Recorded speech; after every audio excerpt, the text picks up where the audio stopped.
దేవుని యొక్క కృపను బట్టి దేవుడి దినాన మీ అందరితో కలిసి వాక్యాన్ని పంచుకోవడానికి తన కృప చూపించిన విధానాన్ని బట్టి దేవునికి అదేవిధంగా అవకాశం ఇచ్చిన అన్నకు ప్రభు పేరిట వందనాలు తెలియజేస్తూ ఉంటున్నాను.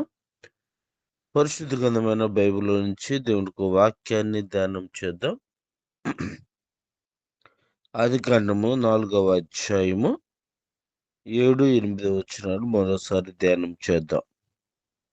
నువ్వు సత్క్రియ చేసిన ఎడల తలెత్తుకొనవా? సత్క్రియ చేయని ఎడల వాకిట పాపము పొంచియుండును. నీ ఎడల దానికి వాంఛ కలుగును, నీవు దానిని ఎలుదువనెను. చిన్న ప్రార్థన చేసుకో. పరిశుద్ధుడా, ప్రేమగల దేవ, కృపగల తండ్రి, మహోన్నతుడా, నీ కృతజ్ఞత స్తుతులు స్తోత్రాలయ్యా. ఈ యొక్క ఉదయకాల సమయంలో నన్ను నీ సులువు చాటును మరుగుపరిచి నీ పరిశుద్ధాత్మ చేత మీరే మా అందరితోనూ మాట్లాడమని యేసుక్రీస్తు నామములో ప్రార్థించి అడిగి వేడుకుంటున్నాం తండ్రి. ఆమేన్. ప్రభునందు ప్రియ దేవుని బిడ్డలారా, ఈ యొక్క లేఖన భాగము మనకందరికీ బాగా తెలుసు. అయితే పరిశుద్ధాత్మ దేవుడు మరోసారి దీని గురించి మనము ధ్యానం చేసినప్పుడు, పరిశుద్ధుడైన దేవుడు కయ్యంతో మాట్లాడుతున్న ఈ యొక్క మాట చాలా శ్రేష్టమైనదిగా బైబిల్లో మనం చూస్తూ ఉంటున్నాం. కయ్యేను హేబేలు అర్పణ తీసుకొని వచ్చినారు. ఆ అర్పణలో ఒకటి హేబేలు యొక్క అర్పణ అంగీకరించబడింది, కయ్యేను యొక్క అర్పణ అంగీకరించబడలేదు. ఆ సందర్భంలో కయ్యేనుతో దేవుడు మాట్లాడుతున్న ఈ సంభాషణ మనం జాగ్రత్తగా ఆలోచన చేసినప్పుడు, దేవుడు కయ్యేనుతో ఆయన చెప్తున్న మాటలను, ఆయన ఆలోచనలను మనం ఒకసారి లోతుగా పరిశీలన చేస్తే, ఏ ఒక్కరు నశించిపోవుట దేవునికి ఇష్టం లేదు అన్న సంగతిని మనము గ్రహించగలుగుతాం. కయ్యేను అర్పణ తీసుకొచ్చినప్పుడు దేవుడు దాన్ని తృణీకరించాడు. దానికి కయ్యేనుకి కోపం వస్తూ ఉంది. వెంటనే దేవుడు కయ్యేనుతో మాట్లాడుతూ ఉంటున్నాడు. నీ ముఖము చిన్నబుచ్చుకునేలా అని మాట్లాడుతూ, నువ్వు సత్క్రియ చేసిన ఎడల నీకు తలెత్తుకొనవా అని అంటాడు. నువ్వు మంచి పని చేసినట్లయితే తలెందుకు దించుకుంటావు? నువ్వు తలెత్తుకొని నిలబడతావు కదా, నువ్వు తప్పు చేయబట్టే కాబట్టి నువ్వు తల దించుకున్నావు అని మాట్లాడుతూ, ఆ తర్వాత అంటాడు,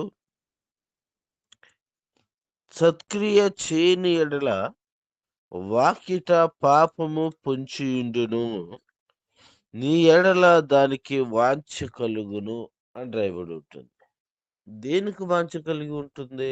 మన ఎడల పాపానికి వాంఛ కలిగి ఉంటుంది.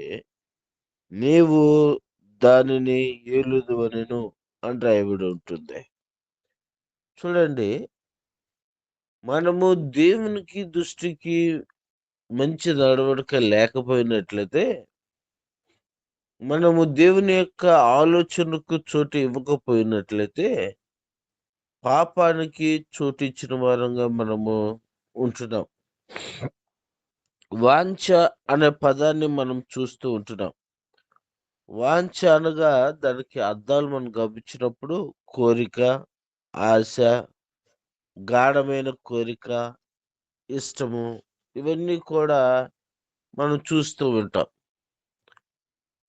ఈ యొక్క కోరిక మనల్ని ఏలుతుంది, ఆశ మనల్ని ఏలుతుంది, ఈ ఇష్టం మనల్ని ఏలుతుంది అనేది ఇక్కడ మనం చూస్తూ ఉంటున్నాం. దేవుడు ఏమని చెప్తూ ఉన్నాడు అని అంటే, నీ ఎడల దానికి వాంఛ కలుగును, నీవు దానిని ఏలుదు అని చెప్తున్నాడు. ఎంత జాగ్రత్తగా మనం ఆలోచన చేయాలంటే, పాపానికి మన పట్ల వాంఛ కలుగుతుంది. నీకు పాపం పట్ల వాంఛ కాదు. దృష్టికి ఎప్పుడైతే మనం అవిధేయంగా మనం నడుచుకుంటామో, పాపానికి ఎప్పుడైతే మన హృదయంలోకి చోటు ఇస్తామో, అది నిన్ను ఏలుతుంది అని రాయబడి ఉంటుంది. పాపానికి మనం బానిసలం అవుతాం. ఆ పాపం మన మీద ఆధిపత్యాన్ని చూపిస్తూ ఉంటుంది. నీలో కలిగిన ఆ యొక్క ఆలోచనను, నీలో కలిగిన ఆ యొక్క ఆహ్, కోరిక ఏదైతే ఉందో దాన్ని నెరవేర్చడానికి అది నీ చేత ఆ తప్పు చేయించేంత వరకు కూడా నిన్ను వెంటాడుతూ ఉంటుంది. అందుకే దేవుని యొక్క వాక్యం సెలవిస్తూ ఉంటుంది.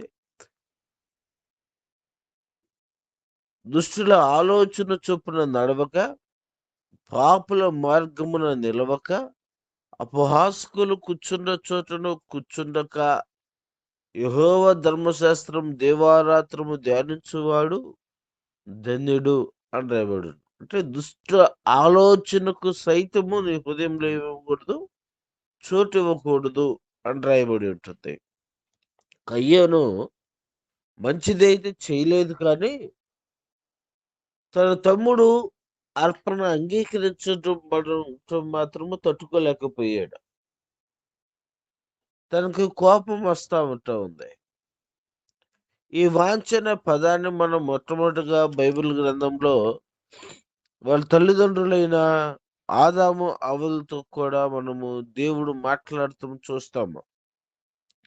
ఆదికాండము 3వ అధ్యాయము 16వ వచనంలో హవ్వతో దేవుడు మాట్లాడతాడు. నీ భర్త పట్ల నీకు వాంఛ కలుగును, అతడు నిన్ను ఏలును అని రాయబడి ఉంటుంది. మొట్టమొదటిగా. ఎప్పుడొచ్చింది ఈ వాంఛ అనే పదాన్ని మనం గమనించినప్పుడు, వాళ్ళు ఎప్పుడైతే దేవుని దృష్టికి అవిధేయంగా ప్రవర్తించారో, దేవుడు ఏదైతే చెప్పినది వాళ్ళు వినకుండా వాళ్ళ ఇష్టానుసారంగా సాతానుకు, అపవాదికి చోటు ఇచ్చి ఆజ్ఞను అతిక్రమిస్తారో, అప్పుడు పాపము ఏలుబడి అనేది భూమి మీద మనం చూస్తూ ఉంటున్నాము. హవ్వకు దేవుడిచ్చిన ఆ యొక్క మాట మనం గమనించినప్పుడు, నీ భర్త యెడల నీకు వాంఛ కలుగును. నువ్వు ప్రయాసతోను వేదన పడుచు పిల్లలు కందువు అని దేవుడు హవ్వకు ఇచ్చిన మాట. ప్రభువైన దేవుని బిడ్డలారా, ఎప్పుడైతే మనం దేవునికి విధేయంగా మనం నడుచుకుంటామో, ఆయన మాటకి విధేయత చూపించకపోతామో, పాపానికి మనం చోటిచ్చినట్టే. నువ్వు సత్క్రియ చేసిన యెడల నువ్వెందుకు తలదించుకుందువు? మంచి చేసినట్లయితే తలెత్తుకొని ఉంటావు గదా! అని దేవుడు కయీనుతో మాట్లాడుతూ ఉంటున్నాడు. కయీనుతో దేవుడు మాట్లాడినప్పటికీ, నువ్వు మంచిగా ప్రవర్తించినట్లయితే, నీ అర్పణ కూడా నేను అంగీకరిస్తాను కదా! అని చెప్తున్నప్పుడు, కయీను దాన్ని హృదయంలోకి తీసుకోలేదు. ఈరోజు అనేక మంది దేవుడు మాట్లాడుతున్నప్పటికీ, పరిశుద్ధాత్మ దేవుడు హెచ్చరిస్తున్నప్పటికీ, పరిశుద్ధాత్మ దేవుడు అనుదినము తన యొక్క మాట ద్వారా, పాటల ద్వారా, ప్రార్థన ద్వారా తన యొక్క తప్పును ఎత్తి చూపుతున్నప్పటికీ కూడా, తన తప్పును తెలుసుకోకుండా తనేం చేస్తా ఉన్నాడంటే, మరలా పాపానికి చోటు ఇస్తూ ఉంటున్నాడు. అనగా పాపాన్ని ఏలుతూ ఉంటున్నాడు. పాపంలోనే జీవిస్తూ ఉంటున్నాడు కానీ, నేను నీతిమంతుడిని అని అనుకుంటున్నాడు. నీవేళ కోపము తెచ్చుకుంటున్నావు అని అంటున్నాడు. ఆ తర్వాత కయ్యను హేబెలుతో మాట్లాడినప్పటికీ కూడా, కయ్యను యొక్క హృదయంలో ఆ ద్వేషము, అసూయ అనేది పోలేదు. ఆ తర్వాత రాయబడి ఉండిద్ది అక్కడ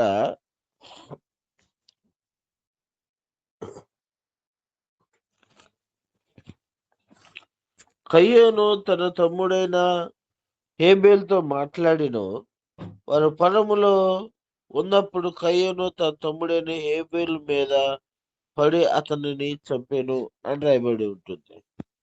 ప్రభునందు ప్రియ దేవుని బిడ్డలారా, దేవుడు కయ్యోనుతో మాట్లాడాడు. కయ్యోను తన తమ్ముడైన హేబేల్తో కూడా మాట్లాడాడు. కానీ కయ్యోనుకు తన తమ్ముడైన హేబేల్ పట్ల ఏముంది? కోపం ఉంది. అసూయ, ద్వేషం ఉన్నాయి. ఈరోజు అనేక మంది యొక్క హృదయాల్లో ఎవరైనా ఒక వ్యక్తి, తనకిష్టం లేని వ్యక్తి ఆ దారిలో పోతున్నా, లేకపోతే తను చూచి మామూలుగా తను ఏదైనా నవ్వుకున్నా, ఇంకోటి ఏదైనా చేసినా, అసలు ఆ వ్యక్తి భూమి మీద ఎందుకున్నాడు అన్నట్లుగా ప్రవర్తిస్తూ ఉంటారు. అవకాశం దొరికితే కొట్టాలని, అవకాశం దొరికితే తిట్టాలని, అవకాశం దొరికితే చంపివేయాలన్నంత కోపాన్ని పెట్టుకుంటూ ఉంటారు. కారణం ఏమిటయ్యా అంటే, ఆ వ్యక్తి అంటే నాకు గిట్టదు అని అంటాడు. ఆ వ్యక్తి అంటే నాకు పడదు అని అంటాడు. ఆ వ్యక్తి పనులంటే నాకు అసలు నచ్చవు అని అంటాడు. నీకు నచ్చినా నచ్చకపోయినా తీర్పు తెచ్చవలసింది దేవుడు. మాట్లాడవలసింది దేవుడు. నీ కొరకే దేవుడు వచ్చి ఉన్నాడు. దేవుడు కయ్యంతో మాట్లాడుతూ ఉంటాడు. నువ్వు మంచి క్రియలు చేసిన యెడల నువ్వు తలెత్తుకొనవని వెంటనే కయ్యన్ని హెచ్చరిస్తూ ఉంటున్నాడు. కయ్యన్ని నీ కోపం ఎందుకు నీ తమ్ముడి మీద అని మాట్లాడుతూ ఉంటున్నాడు. కయ్యంతో హేబేలు మాట్లాడుతున్నప్పటికీ తన ద్వేషాన్ని వెళ్ళగక్కుతూనే ఉంటున్నాడు. కానీ తన తప్పును సరిదిద్దుకోవటానికి, సరి చేసుకోవటానికి ఇష్టపడటం లేదు.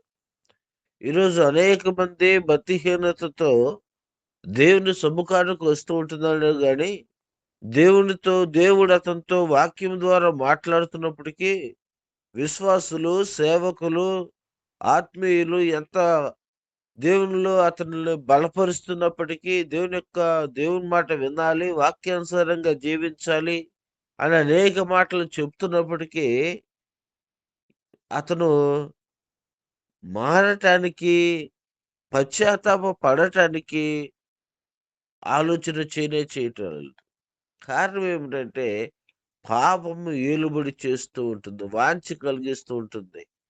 తన ఇష్టాన్ని నెరవేర్చటానికి నీ పట్ల, నిన్ను దోషిగా నిలబెట్టడానికి, నిన్ను దేవుని ఎదుట, సమాజం ఎదుట నిన్ను దోషిగా నిలబడటానికి, నీ హృదయపు ఆలోచనలు నెరవేర్చటానికి పాపం నిన్నేం చేస్తుంటే పరిగెత్తిస్తూ ఉంటుంది. కీర్తనల గ్రంథం 37వ అధ్యాయం 4వ వచనంలో అక్కడ ఒక మాట రాయబడి ఉంటుంది. యెహోవాను బట్టి సంతోషించుము, ఆయన నీ హృదయ వాంఛను తీర్చును అని రాయబడి ఉంటుంది. దేవుని బిడ్డలు దేవుని యందు సంతోషించే వారు వ్యక్తులుగా ఉంటే ఆయన నీ హృదయపు కోరికలను తీర్చును అని రాయబడి ఉంటుంది. అడుగుడే మీకు ఇవ్వబడును, వెదకుడు మీకు దొరుకును, తట్టుడే మీకు తీయబడును అని దేవుని యొక్క వాక్యం సెలవిచ్చినట్టుగా మనం దేవుని యందు సంతోషించే వ్యక్తులుగా మనం ఉంటే, దేవుని యందు భయభక్తులు కలిగి ఆయన వెంబడించే వ్యక్తులుగా ఉంటే, నీకేది ఇష్టమో అది అడుగుము, అది నేను ఇస్తాను అని దేవుడు సెలవిచ్చిన రీతిగా ఆయన నీ హృదయ వాంఛను, నీకేవైతే నువ్వు కోరిక ఉన్నదో, ఏదైతే నీకు ఆశ ఉన్నదో, ఆశ కలిగిన ప్రాణమును ఆయన తృప్తిపరిచే దేవుడుగా ఉన్నాడు.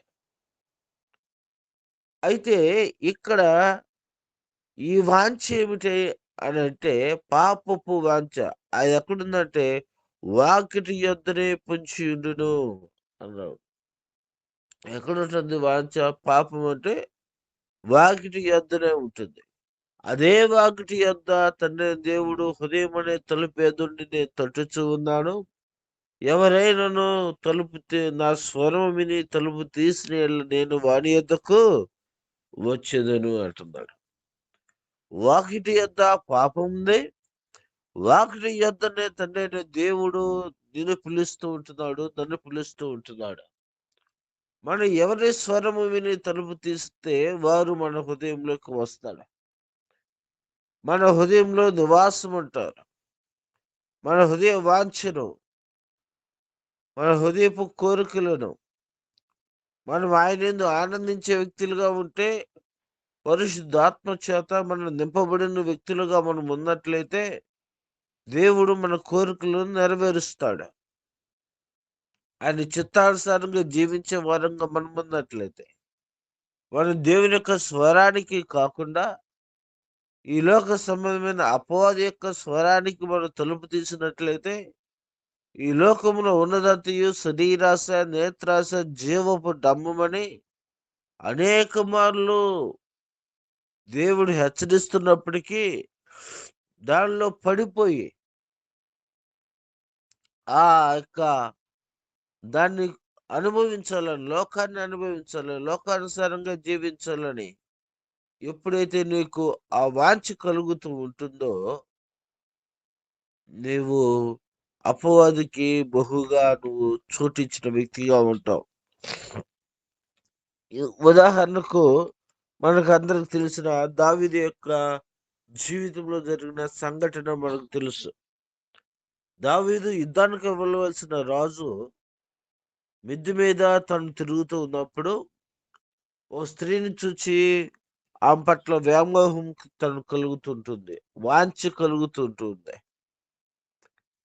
ఆ యొక్క వాంఛ ఎలాంటిదంటే, అది పొరుగువారి యొక్క భార్య అన్న సంగతిని మర్చిపోతాడు.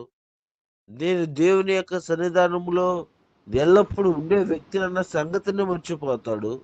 దేవుడు నన్ను బలపరిచి ఎక్కడ గొర్రెలు కాపరిగా ఉన్న వ్యక్తిని నన్ను దేవుడు ఈ స్థలంలో నిలబెట్టాడు అన్న సంగతిని మర్చిపోతాడు. అనేక మందికి నేను న్యాయం చెప్పేవాడిని, న్యాయం తీర్చేవాడిని, అనేక మందిని బలపరిచేవాడిని. దేవుని సముఖానికి ప్రజలు వెళ్దామన్నప్పుడు నేను సంతోషిస్తూ నడుచుకుంటూ వెళ్ళేవాడిని అనే సంగతిని మర్చిపోతాడు. దావీదు నాట్యమాడిను అన్న సంగతిని మర్చిపోయాడు. అన్నీ మర్చిపోయాడు. తన హృదయంలోకి ఏమొచ్చిందంటే, పాపం అనే వాంఛ తనని ఏలుబడి చేస్తూ దానికి బానిస అయిపోయాడు. తన కోరిక తీర్చుకున్నంత వరకు, తన ఆలోచన నెరవేర్చుకున్నంత వరకు, తన ఇష్టాన్ని దాన్ని జరిగించేంత వరకు ఆ పాపానికి బానిసైపోయాడు, ఆలోచనకు బానిసైపోయాడు. ఎప్పుడైతే దేవునికి దేవుని యొక్క ఆలోచనలకు మనం చోటు ఇవ్వకుండా ఈ లోకానికి ఎప్పుడైతే చోటు ఇస్తామో, నువ్వు ఎంత స్థితిలో ఉన్నా పడిపోతావు అనడానికి పెద్ద రుజువు దావీదు. దేవుని యొక్క ఇష్టానికి కాకుండా లోకానికి తను చోటు ఇచ్చాడు. తద్వారా తను పాపానికి పడిపోయాడు. ఆ పాపానికి పడిపోవటమే కాకుండా తను చేసిన దాన్ని కప్పిపుచ్చుకోవటానికి, తను చేసిన నేరాన్ని కప్పిపుచ్చుకోవటానికి నరహత్యలు చేస్తూ ఉంటున్నాడు, త్రాగుడు అలవాటు చేస్తూ ఉంటున్నాడు, ఎన్నో తను చేస్తూ ఉంటున్నాడు. దేవుని బిడ్డలారా, పాపానికి మనం చూస్తూ ఉంటున్నాం. స్వరూప సిస్టర్ గారు మీట్లో పెట్టండి.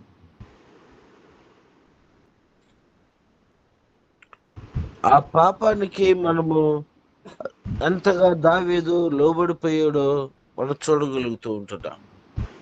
దేవుని భయభక్తులు కలిగిన వ్యక్తే, కానీ తను ఏం చేస్తా ఉన్నాడంటే, ఎప్పుడైతే పాపానికి చోటు ఇచ్చాడో తను పడిపోవటాన్ని మనం చూస్తూ ఉంటున్నాం. అదేవిధంగా ఇక్కడ కయ్యోను కూడా దేనికి చోటు ఇచ్చాడంటే పాపానికి చోటు ఇచ్చాడు. ఎలా కోపడుతూ ఉంటున్నాడు. ఈరోజు కోపము, అసూయ, ద్వేషము. ఈరోజు అనేక మంది హృదయాల్లో అసూయ, ద్వేషాలు ఎంతవరకు తీసుకుని వెళ్తాయి అంటే, ఉదాహరణకు మనము ఒక రాజకీయ నాయకులు మనం చూచామంటే, ఆ రాజకీయ నాయకులకు అధికారం ఒకరి మీద ఒకరు విమర్శలు, ప్రతి విమర్శలు చేసుకుంటూ ఉంటారు. అయితే గ్రామాల్లోనూ కొన్ని ప్రాంతాల్లో ఆ యొక్క అధికారం కోసము, ఆధిపత్యము కోసము ఒకరినొకరు తిట్టుకుంటూ ఉంటారు. వీలైతే చంపుకునేంత వరకు పోతూ ఉంటుంది. కారణం ఏమిటంటే అసూయ.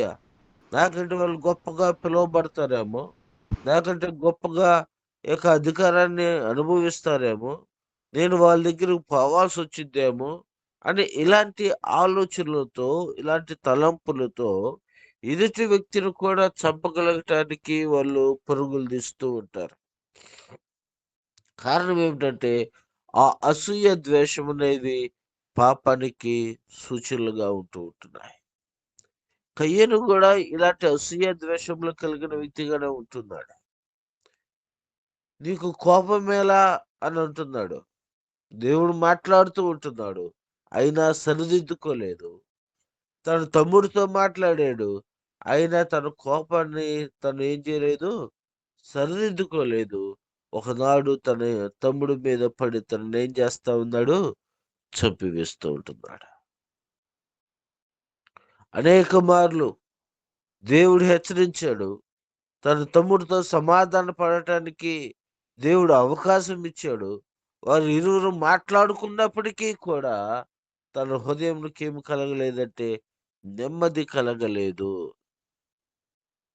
చూడండి. మనము మన హృదయంలో పాపమును విడిచిపెట్టినట్లయితే, దేవుని ఎదుట మనం పశ్చాత్తాపపడినట్లయితే, దేవుడు మన పాపాన్ని తీసివేయగలుగుతాడు.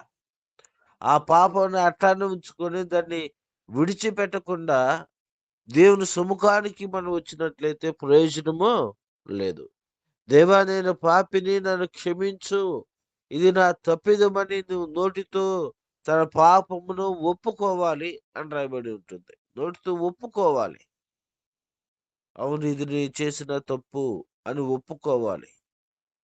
ఒప్పుకోకుండా అది హృదయములను ఉంచుకున్నట్లయితే అది నిన్ను ఏలుబడి చేస్తుంది గానీ నువ్వు దేవునికి స్థానం ఇచ్చిన వ్యక్తివి కానే కాదు. ఈరోజు ప్రతి ఒక్కరము కూడా మన ఆత్మీయ జీవితంలో చేసిన ప్రతి పొరపాటును నోటితో ఒప్పుకొని దేవా, నన్ను క్షమించు అని ఎప్పుడైతే అడుగుతామో మన పాపానికి ప్రాయశ్చిత్తం అనేది దొరుకుతుంది. సిలువలో దొంగను మనం చూస్తూ ఉంటున్నాము. ఆ సిలువలో ఒక దొంగ ఏమని చెప్తూ ఉంటాడు? నువ్వు దేవుడు కదా! నిన్ను నువ్వు రక్షించుకొని నన్ను కూడా రక్షించు అని చెప్తూ ఉంటాడు. మరొక దొంగ ఏం చెప్తూ ఉంటాడు? నేను మనకి ఈ శిక్ష సరైనదే. మేము చేసిన తప్పుకి ఈ శిక్ష సరైనదే. ఈయన నీతిమంతుడు.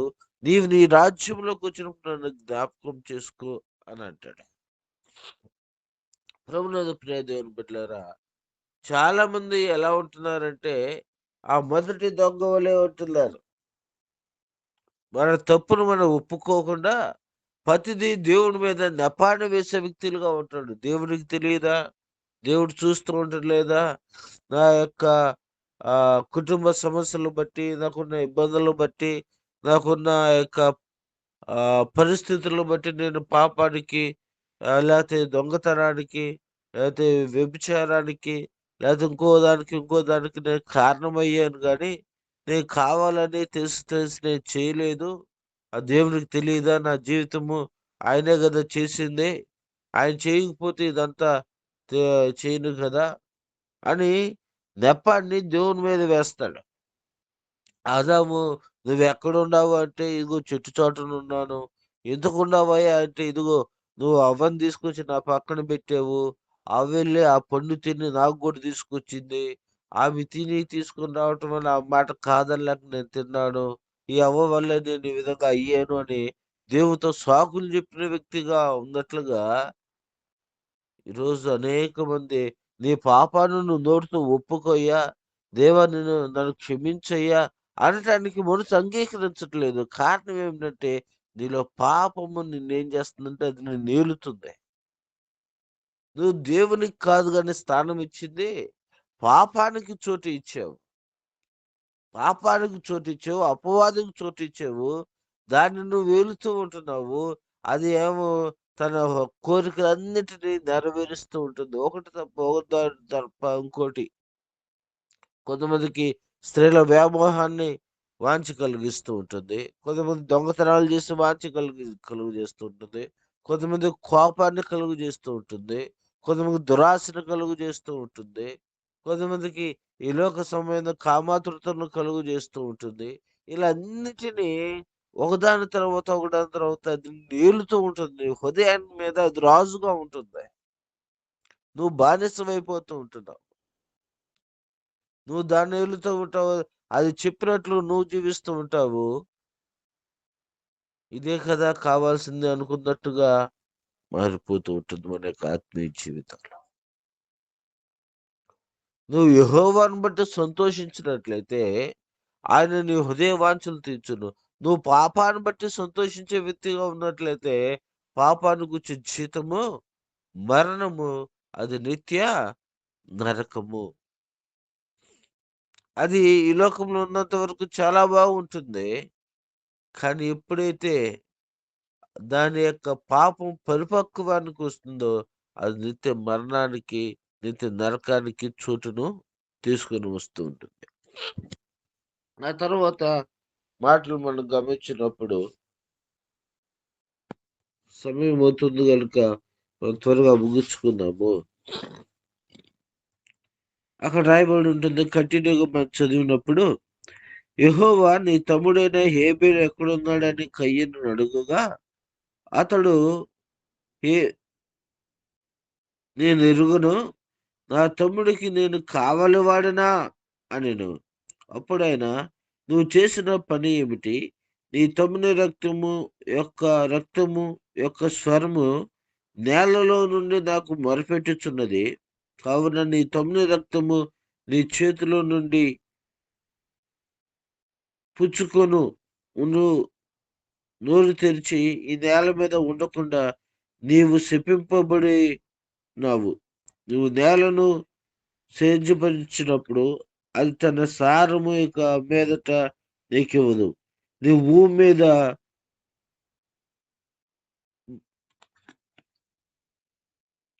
నువ్వు భూమి మీద దిగులు పడుచు దేశ దిమ్మరిపై ఉందువనెను. అందుకు కయ్యను, నా దోష శిక్ష నేను భరించలేనంత గొప్పది. నేడు ఈ ప్రదేశంలో నన్ను వెళ్ళగొట్టితివి.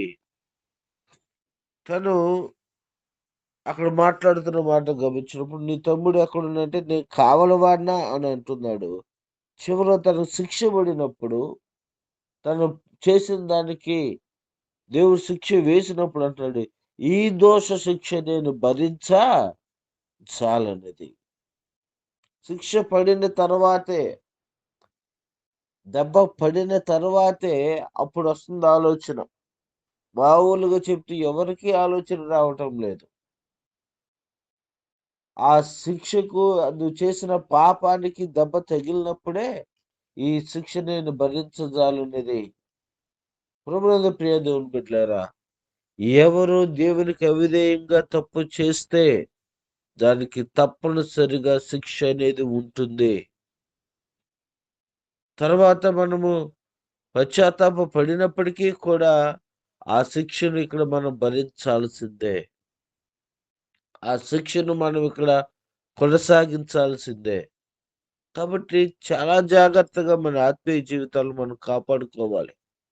నోరుంది కదా అని ఇష్టానుసారంగా మనం మాట్లాడటానికి వీల్లేదు. దేవుడు మనల్ని చూస్తున్నాడు. దేవుడు మనల్ని హెచ్చరిస్తూ ఉంటున్నాడు. దేవుడు మన పట్ల ఎల్లప్పుడూ ఆయన అయందు భయభక్తులు గలవారి చుట్టూ అనే దోవతో కావలిండి వారిని సంరక్షించును అన్న సంగతిని మనం మర్చిపోకుండా దేవునికి ఇష్టమైన రీతిలో మనం జీవించాలి. అనుదినము ఆయన యందు భయభక్తులు కలిగి మనం జీవించాలి. ఆయన నిన్ను క్షమించుటకు, ఆయన నిన్ను చేర్చుకున్నట్టుకు ఆయన సిద్ధంగా ఉన్నాడు. పాపానికి నీ మీద అధికారం ఇవ్వకుండా ఆయన అంటున్నాడు, మీరు నాకు అధికారం ఇయ్యుడి అని అంటున్నాడు. ఎవరికి ఈ దినాన మనం అధికారం ఇస్తూ ఉంటున్నాము? పాపానికి అధికారం ఇచ్చినట్లయితే కయ్యను వలె దేశదిమ్మరుగా తిరుగుతూ ఉంటున్నాడు. చేసిన తప్పుకు తన శిక్ష అనుభవిస్తూ ఆయన ఈ దోష శిక్షని భరించజాలనని అని అంటున్నాడు. భరించజాలనంత శిక్ష మన జీవితంలో అనుభవించవలసిన పరిస్థితి. నీవు అనుభవించాలి.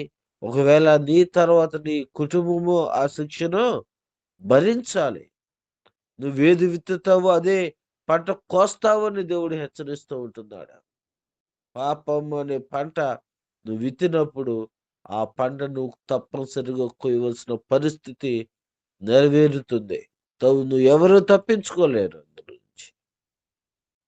కాబట్టి పాపానికి చోటు ఇవ్వకుండా దేవునికి మనం చోటు ఇచ్చినట్లయితే, మన జీవితం మీద ఆయన అధికారానికి మనం ఒప్పుకున్నట్లయితే, నువ్వు నోటితో దేవా నేను పాపిని నన్ను క్షమించని నీ పాపములన్నిటిని ఆయన ఎదుట పెట్టి నువ్వు ఒప్పుకున్నట్లయితే నీ హృదయానికి నెమ్మది కలుగుతుంది. నువ్వు పాపములు క్షమించబడి నీతిమంతుడుగా తీర్చగలుగుతావు. దేవునికి నీ హృదయంలో చోటు ఇచ్చినప్పుడు ఆయన ప్రతి క్షణము నిన్ను హెచ్చరిస్తూ ఉంటాడు, గద్దిస్తూ ఉంటాడు. ప్రతి క్షణము నీ యొక్క ఎదుట నువ్వు మంచిగా నడవటానికి ఆయన నీకు మార్గాన్ని చూపిస్తూ ఉంటాడు. కాబట్టి ప్రియ దేవుని బిడ్డలారా, ఈరోజు నువ్వు దేనికి సమయం ఇస్తూ ఉంటున్నావు? ఎవరికి చోటు ఇస్తూ ఉంటున్నావు? ఏ మార్గంలో నువ్వు వెళ్తూ ఉంటున్నావు? దేవునికి ఇష్టమైన మార్గంలో నువ్వు వెళ్ళినట్లయితే, దేవునికి చోటు ఇచ్చే వ్యక్తిగా నువ్వు ఉన్నట్లయితే నీతి రాజ్యానికి చేర్చబడతావు. అదే పాపానికి చోటు ఇచ్చినట్లయితే కయ్యను దేశదిమ్మరుగా తిరిగాడు. మనము ఇంకా శిక్ష పడిన తర్వాత కూడా మనము ఆ శిక్షను కొనసాగించుకుంటూ పాపానికి చోటిచ్చినట్లయితే పాతాళానికి పోతాము. ఆదామవ్వ ఆ యొక్క తోటలోంచి వెలుపలకు చేర్చబడ్డారు. కయ్యను దేశదిమ్మరుగా తిరుగుతూ ఉంటున్నాడు. నువ్వు ఎలా ఉండాలనుకుంటున్నావు? నువ్వు దేవునికి అవిధేయంగా జీవించినట్లయితే పాతాళంలో పడిపోవటానికి సిద్ధంగా ఉన్నాడు. నేడే రక్షణ దినము అని పిలుస్తూ ఉండగా, ప్రియ దేవుని బిడ్డ, ఈ రోజు దేవుని ఎదుట దేవా నేను పాపిని, నా హృదయంలో పాపం ఏలుబడి కాకుండా నువ్వు ఏలుబడిగా ఉండి నన్ను నడిపించని దేవుని ఎదుట ఒప్పుకో. దేవుడు నిన్ను క్షమించి తన రాజ్యానికి నిన్ను అంగీకరిస్తాడు. అటుకుమ పరిశుద్ధాత్మ దేవుడు మనకందరికి కలుగు చేయనుగాక. ఆమేన్. అన్న వందనాలు. బట్టి స్తోత్రాలు చెల్లిస్తున్నాం తండ్రి. ఈ ఉదయకాల సమయంలో తండ్రి నీ కుమారుడు ప్రభా నేను సురేష్ బాగాన్ని ఏర్పాటు చేసుకున్నారు. నేను చక్కగా నీ వాక్యము ధ్యానించడానికి ప్రభా, నీ వాక్యము బోధించడానికి మరి చూపిన కృపను బట్టి స్తోత్రాలు చెల్లిస్తున్నాం తండ్రి. నేను పాపానికి మా మీద వాంఛ కలుగుతుందని ప్రభా నీ వాక్యం సెలవిస్తుంది కనుక ప్రభా మేము పాపానికి అతీతంగా జీవించడానికి సహాయం చేయండి ప్రభా. ప్రతి క్షణము కూడా ప్రభా నీలో ప్రభ నిలబడి ప్రభా నేను పాపాన్ని జయించేవారుగా ప్రభ మీరు మమ్మల్ని నుంచి మనం ప్రార్థన చేస్తున్నాం తండ్రి. ప్రభా నేను యాషవైతే ప్రభా నేను స్తోత్రాలు ప్రభా, నీ మాట వినకుండా ప్రభా, నీకు అంగీకారం కాకుండా ప్రభా తన ఇష్టానుసారంగా జీవించాడు తండ్రి. పాపాన్ని కొని తెచ్చుకున్నాడు కనుక తండ్రి ప్రభా మేము కూడా ప్రభా నీ మాట విని ప్రభు నీ మాటకు లోబడి నీ వాక్యానుసారమైన జీవితం మాకు అనుగ్రహించి మనం ప్రార్థన చేస్తున్నాం తండ్రి. ఈ వాక్యమైన ప్రతి ఒక్కరిలో నీ పరిశుద్ధాత్మ కార్యం జరిగించమని యేసు నామములో ప్రార్థించి వేడుకుంటున్నాం తండ్రి. ఆమేన్. ఆమేన్. ఆమేన్. ఆమేన్.